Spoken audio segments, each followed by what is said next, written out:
Chapter 3 was all about individual decisions, and we didn't have to worry about what anybody else was doing. We figured out, okay, what's our production function? How many hours do I have to study to get a certain grade? How many hours do I have to work on the farm in order to get a certain amount of grain?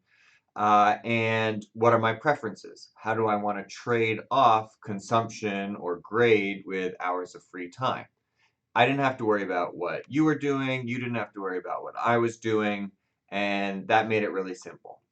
Most choices, of course, are not like that, right? Most choices uh, have an impact on other people, and other people's choices have an impact on you. And so in chapter 4, what we're doing is we're trying to put those decisions, those choices, into a social context. And we're also going to think about problems that can arise when people make self-interested choices that might not be best for society.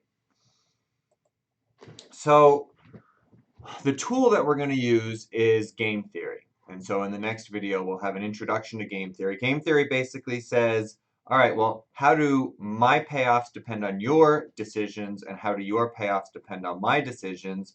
And what does that mean for the equilibrium outcome? And if the equilibrium outcome is bad, how can we change those payoffs in order to get to a better equilibrium? So the book calls these problems social dilemmas, and another word for them that you'll often see in economics is a negative externality, right? An externality basically just means that there are costs and or benefits that are not going to the actual people making the decisions, right? So a common negative externality is pollution. If firms don't have to pay for polluting the air, polluting the water, then they will pollute more than is socially optimal and will have a negative externality or a social dilemma. We can also have positive externalities, right? Public education is a good example of a positive externality. When people get more and more educated, it benefits them, but it also benefits society as well.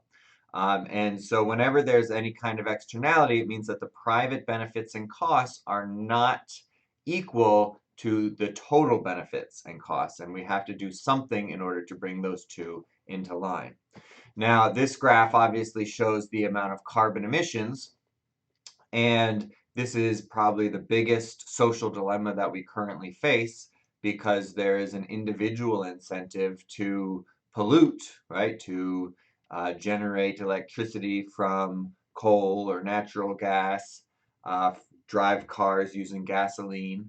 But if that leads to a warming planet and to climate change, then that can bring a lot of costs onto people who didn't make those decisions and to future generations, which it makes it a social dilemma. So this has been identified by economics for a long time, although we didn't always have the best tools to work with it. So a couple of examples that you'll see of social dilemmas are the tragedy of the commons. So the idea with the tragedy of the commons is that if you have a communal property that everybody can use, then they will tend to overuse it. And so whether that's grazing your sheep on the actual commons or fishing or logging, whatever it is, people will do too much of it until it's gone. And so we need some sort of regulation and or sort of market mechanism in order to get people to actually think about the true costs. The other issue is one of free riding. Free riding is an example that students know all too well in group projects, right? Where you might have a group of 4 that's doing a project and one person really doesn't pull their weight, and yet they'll get the same grade as everybody else. And so free riding can be a big problem as well, depending on the market mechanism at play, and it's another thing that we have to address. We also want to think about how altruism and government policy can resolve social dilemmas, right? So altruism is when you think not only of your own interest, but of the other person's interest.